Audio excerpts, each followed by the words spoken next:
Carta de Paulo aos Gálatas, capítulo 3, a nossa reflexão nessa noite será dos versículos 1 ao versículo 14.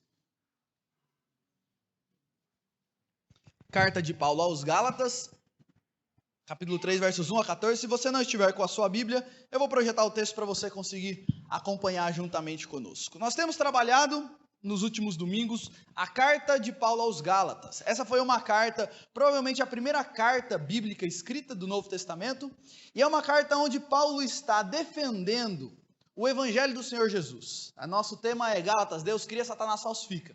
Porque tudo que é bom normalmente é falsificado e copiado. E o nosso inimigo pega as coisas boas de Deus, as boas coisas criadas por Deus, e dá uma falsificada. De modo que ele nos engana muitas vezes com relação às coisas do Senhor. E é muito comum nós vermos pessoas que pensam estar caminhando com Jesus, mas não desfrutam da vida abundante de Cristo. Por quê? Porque pensam estar no Evangelho, mas talvez esteja seguindo algumas falsificações. E Paulo nessa carta, ele está deixando claro e mostrando e repetindo diversas formas qual é a mensagem de Deus para todos os homens, a mensagem central de toda a Bíblia, que é a mensagem de Cristo Jesus e o que Ele fez naquela cruz por nós. E eu quero te desafiar, enquanto nós estamos estudando essa carta, na sua casa você lê essa carta. É uma carta curta de 6 capítulos, então você consegue ler ela em uns 20, 25 minutos. Então leia essa carta. Enquanto estudamos aqui, estude na sua casa também, para que essa palavra não seja só algo que você ouve aqui no domingo, mas seja algo que você fique meditando e refletindo durante a sua semana. Eu quero ler com você o texto de Gálatas, capítulo 3, versos 1 a 14. Esse texto diz o seguinte: Ó Gálatas insensatos, quem vos fascinou a vós outros, ante cujos olhos foi Jesus Cristo exposto como crucificado? Quero apenas saber isso de vós. Recebestes o Espírito pelas obras da lei ou pela pregação da fé? Sois assim insensatos que, tendo começado no Espírito, estejais agora vos aperfeiçoando na carne? Terá sido em vão que tantas coisas sofrestes? Se na verdade foram em vão. Aquele, pois, que vos concede o Espírito e que opera milagres entre vós, porventura o faz pelas obras da lei ou pela pregação da fé? É o caso de Abraão, que creu em Deus, e isso lhe foi imputado para a justiça. Sabei, pois, que os da fé é que são filhos de Abraão. Ora, tendo a Escritura previsto que Deus justificaria pela fé os gentios, pré-anunciou o evangelho a Abraão: em ti serão abençoados todos os povos. De modo que os da fé são abençoados com o crente Abraão. Todos quantos, pois, são das obras da lei, estão debaixo da maldição, porque está escrito: maldito todo aquele que não permanece em todas as coisas escritas no livro da lei para praticá-las. E é evidente que pela lei ninguém é justificado diante de Deus, porque o justo viverá pela fé. Ora, a lei não procede da fé, mas aquele que observar os seus preceitos, por eles viverá. Cristo nos resgatou da maldição da lei, fazendo-se ele próprio maldição em nosso lugar, porque está escrito: maldito todo aquele que for pendurado em madeiro, para que a bênção de Abraão chegasse aos gentios, em Jesus Cristo, a fim de que recebêssemos pela fé o Espírito prometido. Eu quero começar essa minha reflexão fazendo uma pergunta para você. Se eu perguntasse para você o que é vida cristã, talvez você esteja aqui na igreja pela primeira vez. Talvez você não tenha contato nenhum com Jesus e com as coisas do Senhor, com as coisas de Deus. Se eu perguntasse para você o que é vida cristã, o que você me responderia? Se eu abrisse aqui para cada um dar a sua opinião, eu tenho certeza que a gente teria aqui pelo menos umas 15 respostas diferentes. Porque há muitas coisas, e normalmente o que as pessoas pensam sobre vida cristã, sobre Deus, sobre igreja e assim por diante? Que na verdade é uma grande confusão, são muitas coisas, é uma coisa muito complexa, cheia de, você tem que conhecer algumas coisas, você tem que seguir alguns princípios, você tem mandamentos, você tem práticas religiosas, você tem que se esforçar para fazer isso, para fazer isso, para fazer isso. São muitas coisas em muitas áreas da sua vida e é uma coisa extremamente complexa. Normalmente, quando as pessoas pensam em vida com Deus, elas pensam nisso, numa coisa extremamente complexa, cheia de um monte de coisa que eu não sei nem falar o que é. Mas eu quero dizer para você que está aqui nessa noite que isso não é vida cristã. Sabe o que é vida cristã? É uma coisa muito simples, mas profundamente transformadora. Vida cristã é estar em um relacionamento sério com Jesus todos os dias da minha vida. Isso é vida cristã. É quando eu entendo, e eu vou explicar melhor isso, mas é quando eu entendo o que Jesus fez na cruz, e agora eu me entrego a Ele e eu passo a viver um relacionamento diário com Ele. Mas como é que isso funciona, Júlio? Eu não consigo ver Jesus. Ele é um ser, Jesus em carne e osso não está entre nós, mas espiritualmente Jesus está em todos os lugares. E eu passo então a desfrutar de um relacionamento com esse Jesus, onde eu falo, ele fala comigo, ele trabalha coisas na minha vida, ele vai me direcionando, ele vai me enchendo de sabedoria, ele vai mexendo e mudando a minha vida. E esse é um relacionamento tão profundo que não tem como alguém ter um relacionamento com Jesus e continuar sendo a mesma pessoa. Deixa eu te dar uma informação. Vida cristã é uma vida amando Jesus, celebrando Jesus, repartindo Jesus. Vida cristã não tem a ver com ter práticas religiosas. Eu vou de domingo na igreja, eu dou dízimo, eu oro antes de almoçar, pronto, estou vivendo a vida cristã. Não, você é só um religioso. Vida cristã é você desfrutar desse relacionamento profundo e dinâmico com o Jesus que morreu na cruz por nós. Isso é vida cristã. E por que eu estou falando isso? Porque quando Paulo escreveu esse texto aos Gálatas, que nós vamos estudar nessa noite, ele está escrevendo para um povo que esqueceu o que é vida cristã. Ele está escrevendo para um povo que esqueceu qual que é o parâmetro e o propósito de Deus para a vida deles. Então eles tinham começado bem, eles tinham começado esse negócio de vida com Jesus, caminhada com Jesus, mas conforme o tempo foi passando, eles foram perdendo foco, eles foram tirando os olhos de Jesus, e isso fez com que eles começassem a se meter em muitos problemas e em muitas dificuldades.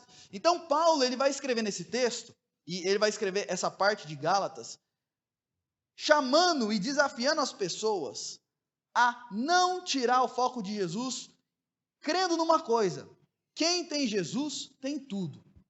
Quem tem Jesus não tem falta de nada. Se eu perguntasse para você o seguinte: o que falta na sua vida hoje para você ser uma pessoa plena, 100%?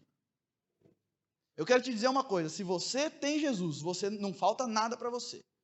É isso que Paulo vai nos ensinar nesse texto, e eu quero refletir nesse texto com você. Primeira parte, dos versos 1 a verso 5, Paulo deixa uma coisa muito clara, e é como se ele estivesse dizendo isso. Olha, gente, não tirem o foco de Jesus. Ele começa no versículo 1 dizendo o seguinte: ó Gálatas insensatos, quem vos fascinou, quem vos enfeitiçou, quem levou vocês no papo?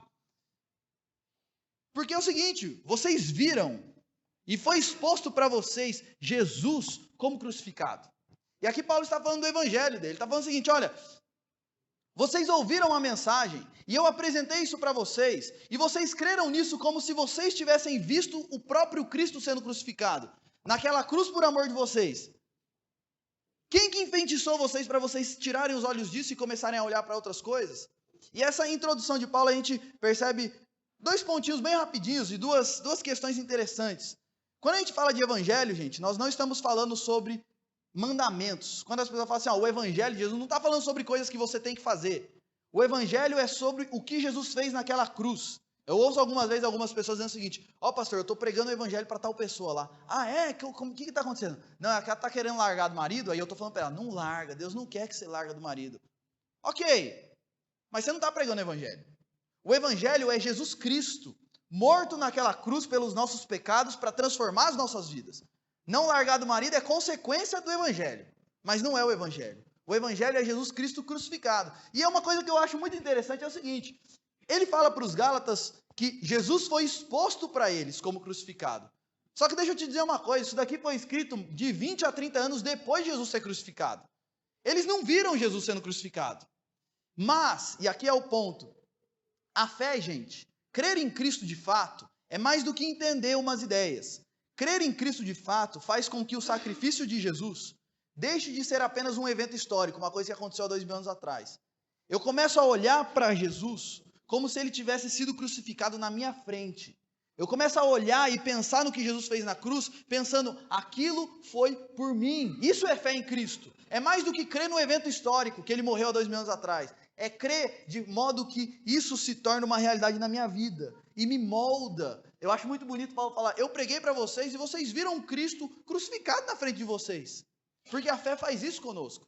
Faz com que nós nos aproximemos profundamente de quem Jesus é e do que ele fez na cruz por nós. E aí Paulo vai continuar e ele vai fazer 3 perguntas para os Gálatas, nesses primeiros 5 versículos. Ele vai falar o seguinte: olha, vocês receberam o Espírito pelas obras da lei ou pela pregação da fé? Paulo vai, nesses versículos, contrastar o tempo todo a fé e o esforço pessoal. Porque o que estava acontecendo? Os Gálatas começou acreditando em Jesus e entendendo: Jesus é tudo que eu preciso. Mas começou a passar o tempo e eles começaram a pensar o seguinte: Jesus é tudo que eu preciso.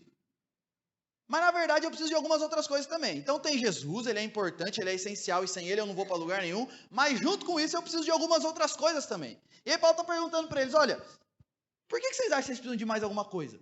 Vocês receberam o Espírito de Deus, foi porque vocês se esforçaram para fazer alguma coisa ou foi de graça pela fé em Jesus?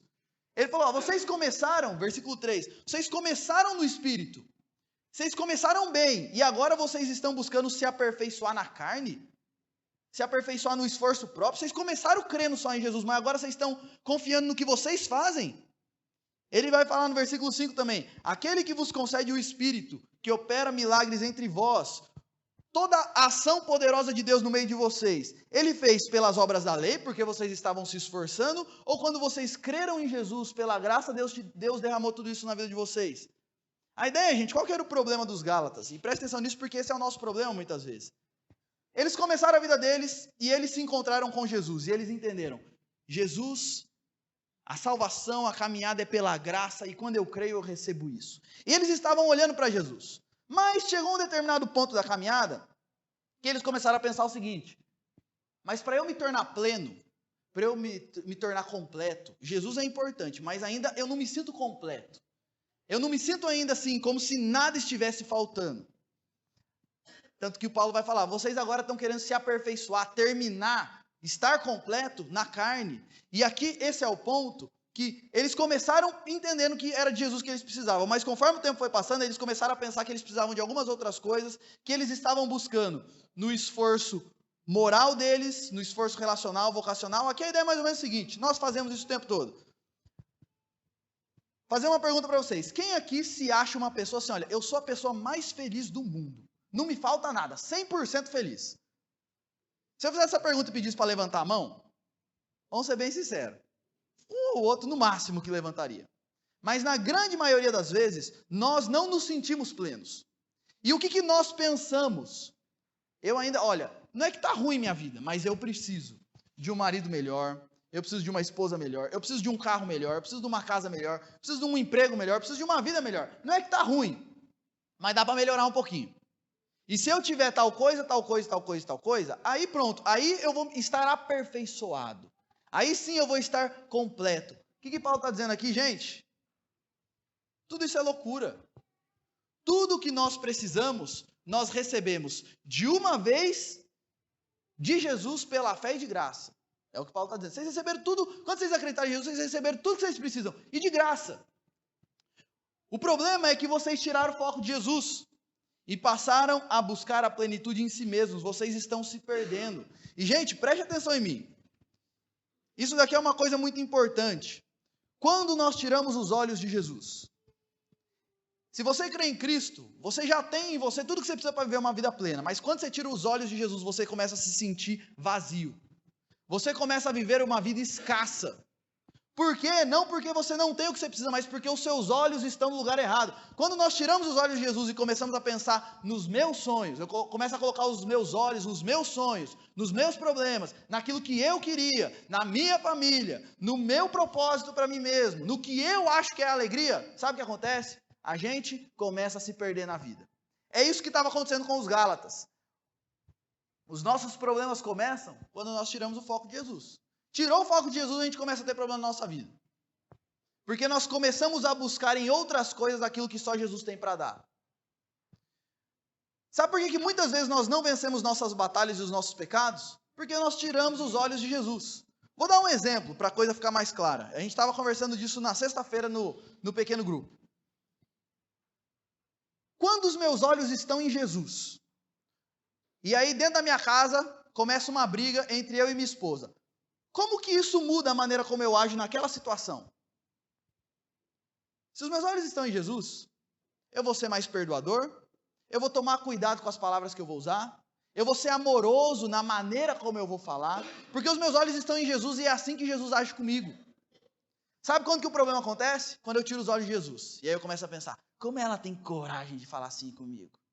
Eu acordo todos os dias cedo, vou trabalhar, me mato, e eu ainda tenho que ficar ouvindo essas coisas? Percebe onde que está o foco? Eu acordo cedo, eu vou trabalhar, eu faço isso, pronto, aí começam os problemas. E vice-versa. A esposa olha para o marido, é um sem vergonha. Eu estou aqui o dia inteiro nessa casa, cuidando das coisas. Ele chega, nunca precisa cozinhar, a comidinha está feita. E ele fica me tratando assim, não me dá amor, não me dá carinho. Onde que está o foco? Eu quero amor, eu quero carinho, ele não me reconhece, ele não me valoriza. Os olhos estão em quem? Quando nós olhamos para Jesus, a gente não tem esse problema. Porque ele não precisa me reconhecer e eu não preciso do amor dele. Jesus já me ama e isso me basta. Lembra o que Paulo falou aqui, que o Mateus leu no meio das músicas? Deus não tira o espinho da carne de Paulo, para quê? Para que ele aprenda uma coisa: a minha graça te basta.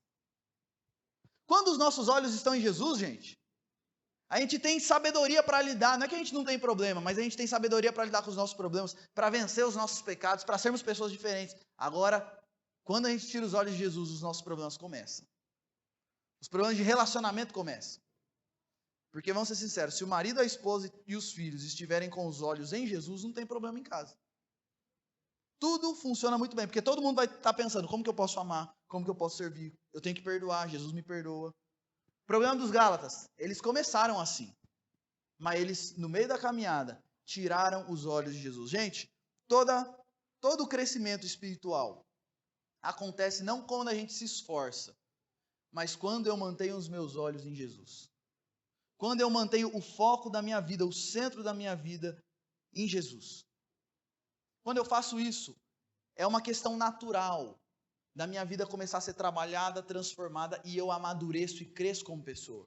Quantas pessoas você conhece e eu conheço, que tem lá 30, 40 anos de casados, mas qualquer coisinha é motivo para ficar uns 3 dias sem conversar. Quando nós estamos com os olhos de Jesus, ele nos faz crescer e amadurecer. A nossa caminhada, e preste atenção nisso, deveria ser assim, ó. Do começo ao fim é Jesus. No começo da minha caminhada eu estou com os olhos em Jesus. No meio da minha caminhada eu estou com os olhos em Jesus. No final eu estou com os olhos em Jesus. Quando nós vivemos assim, gente, com os olhos e focados em Jesus, e quando eu falo focado em Jesus, o que eu estou querendo dizer? Em um relacionamento com esse Jesus. Todos os dias eu busco esse Jesus, eu amo esse Jesus, eu quero servir esse Jesus, eu quero os planos de Jesus para a minha vida, eu estou num relacionamento com Ele, onde eu falo, eu ouço e eu sigo a Ele. Quando eu vivo assim, o nosso eu vai sendo mortificado. E a vida e o amor de Jesus passam a me dominar e fluir por meio da minha vida. Quando meus olhos estão em Jesus, é isso que acontece. Agora, quando tiramos o foco de Jesus, o seu amor e o seu poder não frutificam em nossas vidas, embora eles estejam disponíveis. Quando nós tiramos os olhos de Jesus, se eu creio em Cristo, eu tenho tudo isso em mim, mas eu não desfruto de tudo isso, porque os meus olhos não estão em Jesus. João 15,5, Jesus vai dizer o seguinte: eu sou a videira, vós os ramos. Quem permanece em mim e eu nele, esse dá muito fruto, porque sem mim nada podeis fazer. Olha a ilustração que Jesus está usando. Não sei quantos aqui já viram plantação de uva, mas ele está dizendo o seguinte: pensa na plantação de uva. Você tem o caule, a videira, e aí você tem vários ramos que saem dessa videira, e você tem os frutos. Quem que frutifica? É quem se esforça muito para frutificar? Não, ele vai dizer: quem frutifica é quem permanece em Jesus. Eu sou a videira. Vocês não têm vida em vocês, a vida toda está em mim. E quem permanece em mim, conectado a mim, caminhando comigo, a minha vida flui por meio da vida dele, e ele frutifica. Isso é caminhar com Jesus, gente. E é isso que Paulo está dizendo aqui. Quem fascinou os olhos de vocês para vocês tirarem o foco de Jesus? E deixa eu te fazer uma pergunta, antes de nós continuarmos. Se eu perguntasse para você hoje, qual é o foco da sua vida, o que você me responderia? Talvez o que você me responderia é ganhar dinheiro, resolver meus problemas, fazer o meu casamento dar certo. O foco da minha vida é meu filho. O que Paulo está dizendo para mim e para você é: não tire o foco de Jesus. E se você nunca colocou o foco em Jesus, Jesus te chama hoje para colocar o foco nele e colocar ele como o Senhor, o centro da sua vida. Porque quando a gente perde isso, gente, é aí que os nossos problemas começam. E aí, na outra parte do texto, versos 6 a 14, Paulo então vai trabalhar mostrando o seguinte: quem tem Jesus não tem falta de nada. Quem tem Jesus, de fato, tem tudo. E ele vai usar o exemplo de Abraão para ministrar essa ideia. Ele vai dizer o seguinte: é como se ele estivesse dizendo, ó, para e pensa um pouquinho comigo. Vocês estão aí pensando que vocês precisam de mais algumas coisas além de Jesus? Para e pensa um pouquinho comigo. É o caso de Abraão. Abraão creu em Deus e isso lhe foi imputado por justiça. Isso daqui é uma citação direta de Gênesis 15:6. Olha o que Paulo está fazendo aqui. Pensa na vida de Abraão, que foi um grande homem de Deus. Ele recebeu tudo que ele recebeu de Deus porque ele se esforçou bastante? Porque ele conquistou várias coisas? Não. Ele recebeu o que ele recebeu porque ele simplesmente creu em Deus. Quando ele colocou a fé dele em Deus, pronto. Aquilo foi imputado a ele e a justiça de Deus foi derramada na vida dele. E o que Paulo está dizendo aqui, o que ele está querendo dizer é o seguinte: todos os grandes homens de Deus, como Abraão, receberam tudo que receberam de graça e pela fé. Não existe outro caminho, é só esse, graça mediante a fé. Ele continua dizendo o seguinte: as Escrituras previram que Deus justificaria pela fé os gentios e pré-anunciou o Evangelho. Em ti serão abençoados todos os povos. Isso daqui foi uma promessa que Deus fez para Abraão, em Gênesis 12:3. Olha, Abraão, eu vou abençoar todos os povos da terra por meio da sua vida. E ele vai dizer o seguinte: de modo que os da fé são abençoados com o crente Abraão. Olha o que ele está dizendo. Todos os que creem em Deus e creem em Cristo, eles recebem de graça a mesma bênção de Abraão. É isso que Paulo está dizendo aqui. Quem que são os filhos de verdade de Abraão?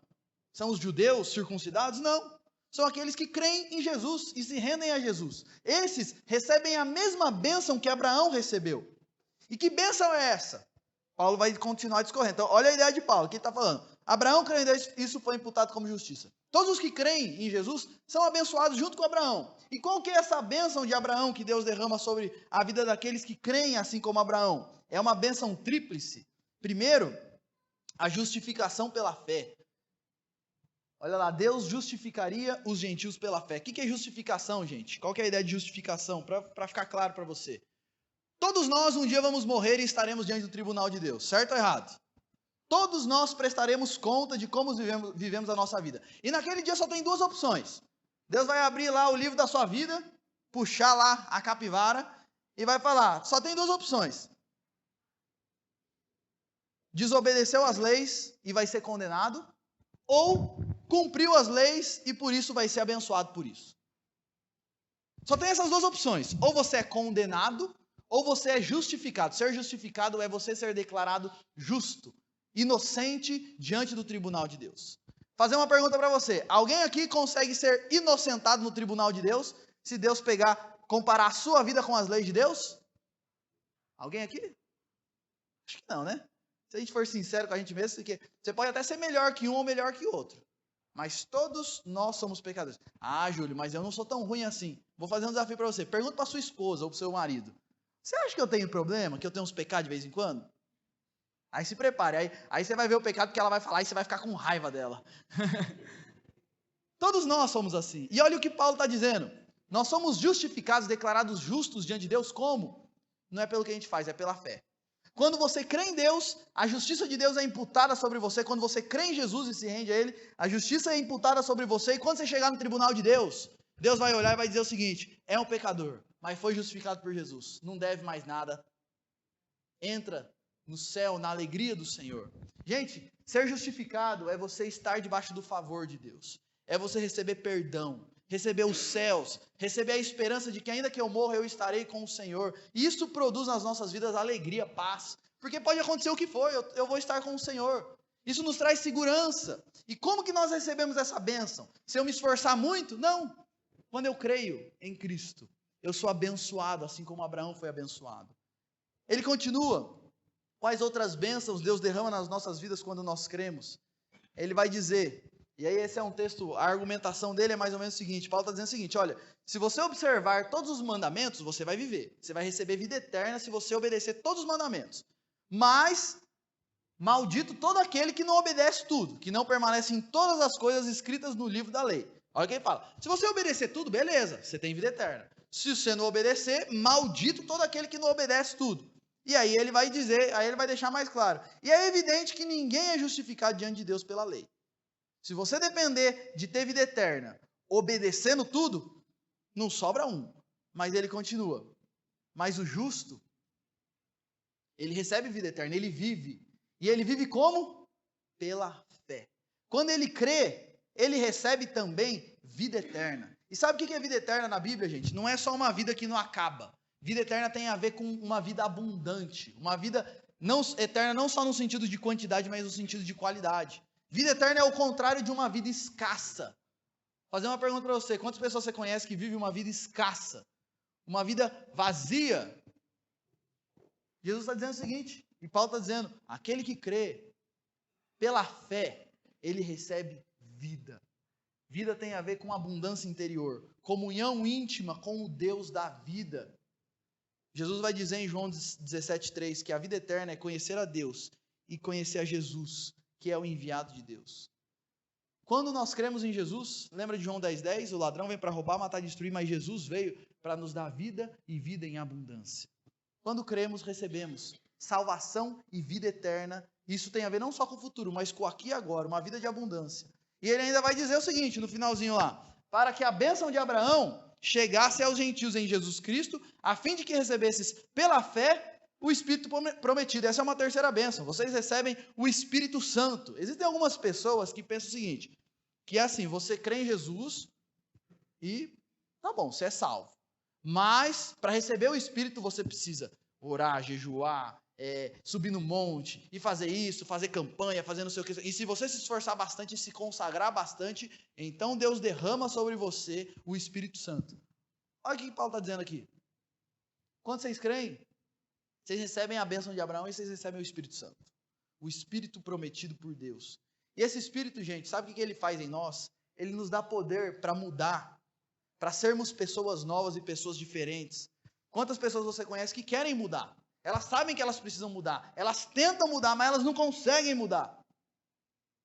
E é por isso que, de graça, pela fé, Deus derrama sobre nós o Espírito, que nos dá poder para sermos pessoas diferentes e amar a Deus e amar as pessoas que Deus colocar nas nossas vidas. Essa é a bênção de Abraão. Justificação, vida eterna, o Espírito Santo. E a pergunta que fica, que quando eu estava lendo esse texto, eu estava pensando, mas como é que isso é possível? Como que um pecador miserável como eu pode receber tudo isso? Como? E Paulo vai responder isso no versículo 13. Ele vai dizer o seguinte: olha, Cristo nos resgatou da maldição da lei, fazendo-se ele próprio maldição no nosso lugar, porque está escrito: maldito todo aquele que for pendurado no madeiro. Paulo está dizendo que é mais ou menos o seguinte: de um lado está você, do outro lado está Jesus. Sobre você está a maldição, porque maldito todo aquele que não permanece em toda a lei. Nós não permanecemos, nós estamos debaixo da maldição de Deus.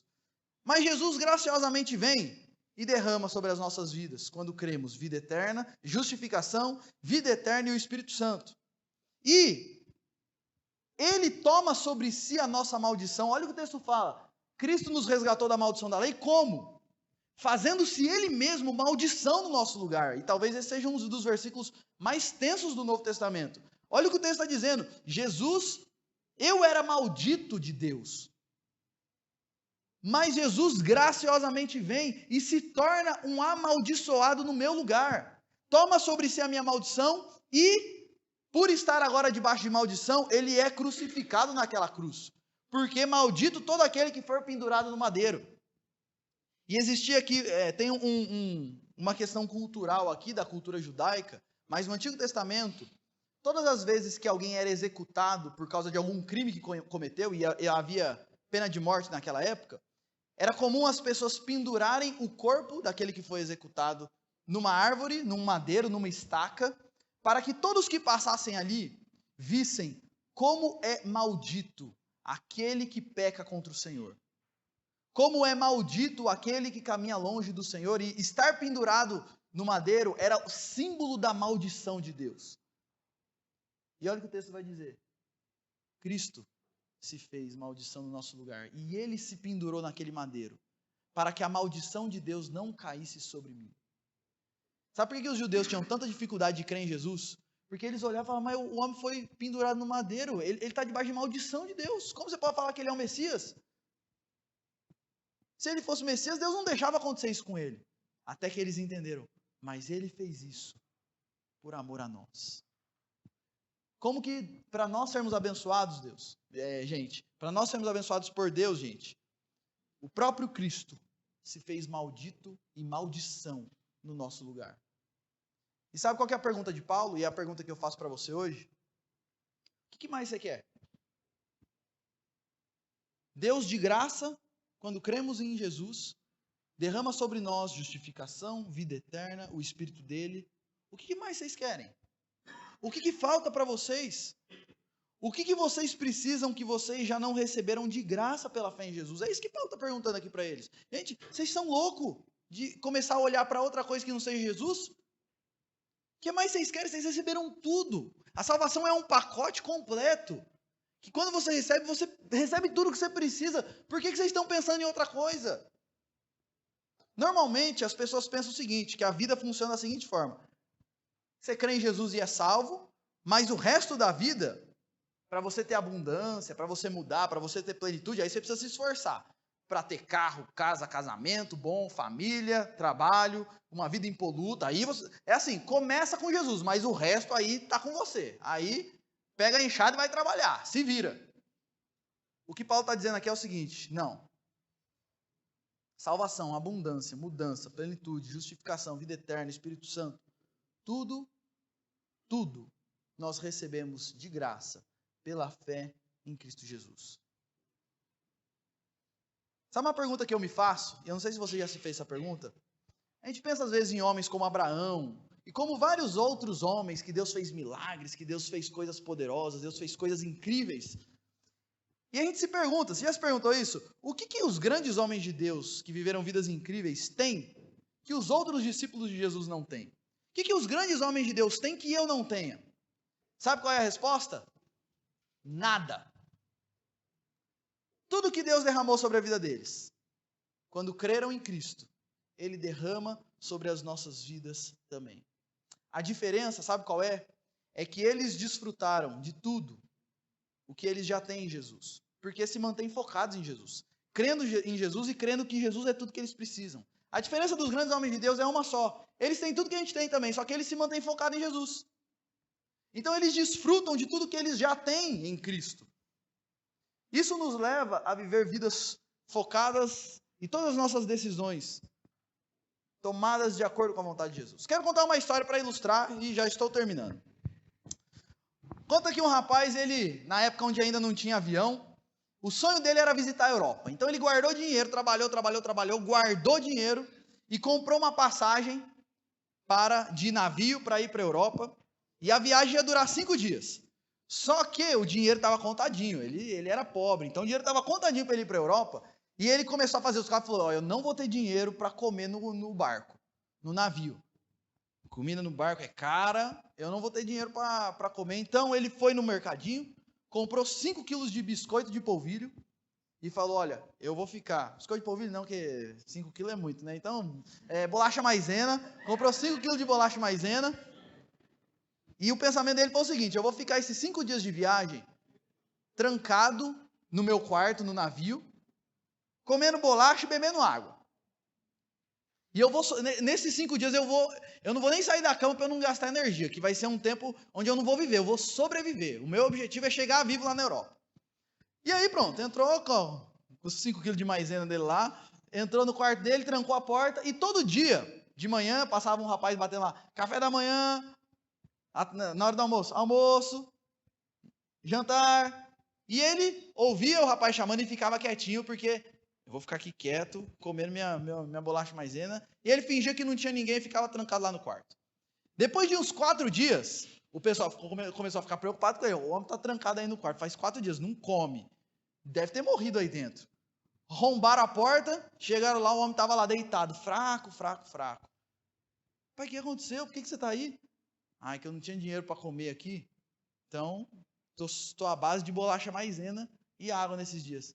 Aí os homens olharam para ele e falaram, rapaz, você não sabia que a comida estava inclusa quando você comprou a passagem? Você sabe por que eu estou contando essa história, gente? Porque aquele homem viveu 4 dias em escassez, tendo banquete para ele se desfrutar. A vida cristã é uma vida de abundância, onde quando nós cremos em Cristo, nós recebemos o pacote inteiro. Mas boa parte das vezes nós vivemos em escassez. Nos trancamos no nosso quarto, no nosso mundinho, colocamos o foco nos nossos problemas, nos nossos sonhos, nos nossos propósitos. E aí acabamos vivendo vidas escassas, vidas medíocres, vidas cheias de dificuldades, onde eu não encontro paz. Não porque Jesus já não me deu tudo que eu preciso, mas porque eu tirei os olhos de Jesus. E tem muita gente que ainda fica orando, Deus, por favor. Ele já deu. Se você crê em Cristo, Ele já deu tudo o que você precisa. Você só precisa colocar os olhos nele. Tirar os olhos dos seus problemas, do seu mundo, e colocar os olhos em Jesus. Porque em Cristo nós temos vida e vida em abundância. Essa historinha do homem aí do cruzeiro reflete muito bem o que é boa parte das nossas vidas. E boa parte das pessoas que acreditam em Jesus. Tem tudo à disposição. Que nem Abraão. Tem tudo. As bênçãos já foram derramadas. Mas vivem vidas escassas. Porque tiram os olhos de Jesus. Gente, toda mudança acontece à medida que nós cremos em Jesus e nos deixamos moldar pelo amor de Jesus. Quando nós focamos em Jesus, nós recebemos do seu amor o que nos mantém seguros e em paz. Quer encontrar paz interior? Você precisa de Jesus. Porque Ele é aquele que nos traz duas certezas. A primeira, que Deus está cuidando de nós, independente do que a gente precise, e Ele é tudo que eu preciso, e Ele nunca vai me faltar. E a segunda certeza que eu recebo é, ainda que eu morra, eu vou para o céu, está com Ele, então está tudo certo. Isso me traz paz. Quando nós focamos em Jesus, nós celebramos o seu amor. E isso nos enche de alegria e de júbilo. Eu acordo todos os dias pensando, eu estava debaixo de maldição, mas Cristo se fez maldito no meu lugar. Senhor, eu quero te adorar nesse dia. Eu quero consagrar esse dia ao Senhor, eu quero viver para o Senhor. Eu quero viver desfrutando dessa vida com o Senhor. Isso enche meu coração de alegria, de abundância. E aí nós repartimos o amor de Jesus com as outras pessoas, o que nos faz perdoar, servir as pessoas, evangelizar, ajudar os necessitados. Gente, tudo começa, se desenvolve e termina na cruz. No Cristo exposto como crucificado a nós. Sabe qual que é a nossa grande batalha? Não é contra a nossa esposa. Não é contra aquele homem do meu trabalho que pega no meu pé. A nossa grande batalha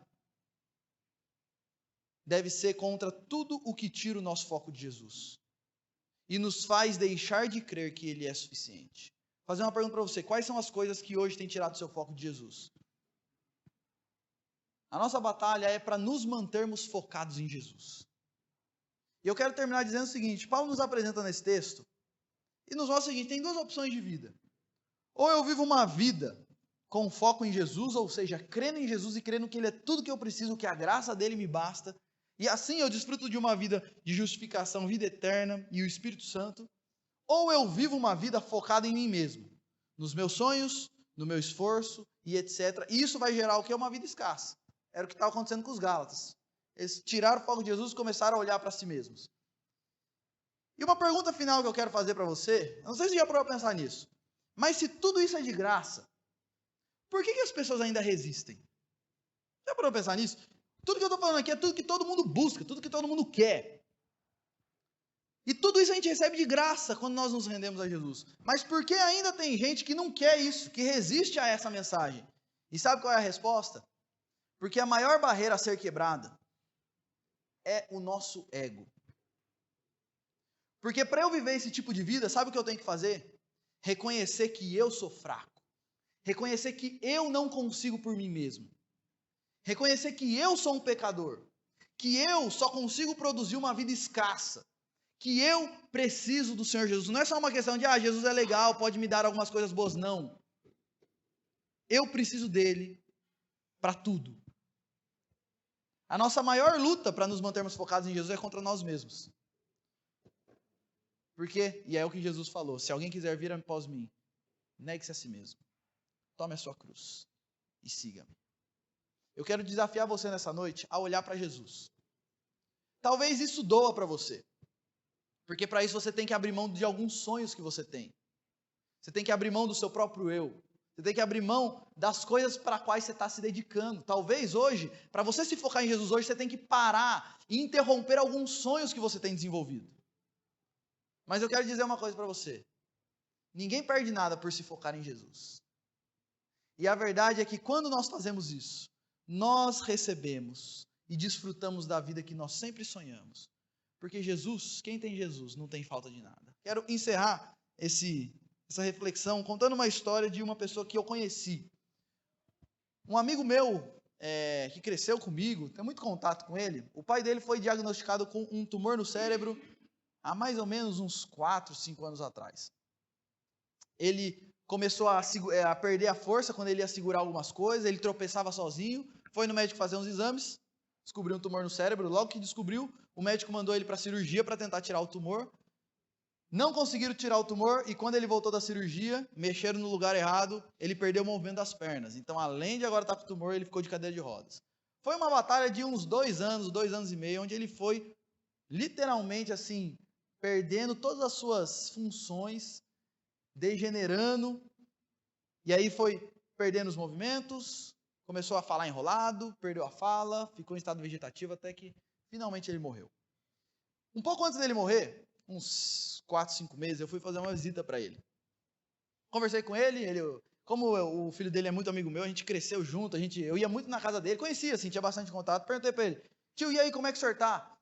Ele contou de todos os tratamentos que ele estava fazendo, isso, tal. Depois que ele terminou, eu falei, e emocionalmente, como é que você está no meio dessa situação? Ele falou uma coisa que eu nunca esqueci. Ele falou assim, ó, Júlio, eu sempre falei de um Deus e de um Jesus que é soberano e que cuida da gente. A minha vida está na mão de Jesus. Se for para eu viver mais 1 dia, 2 dias, a minha vida está na mão dele. Se ele quiser, ele pode me curar e eu viver mais 5, 10, 20 anos. A vida inteira eu preguei sobre um Deus que cuida da gente, que é soberano sobre tudo e cuida das nossas vidas. Chegou a hora de eu crer nisso. Eu não preciso de mais nada. Jesus é tudo que nós necessitamos. E esse homem faleceu.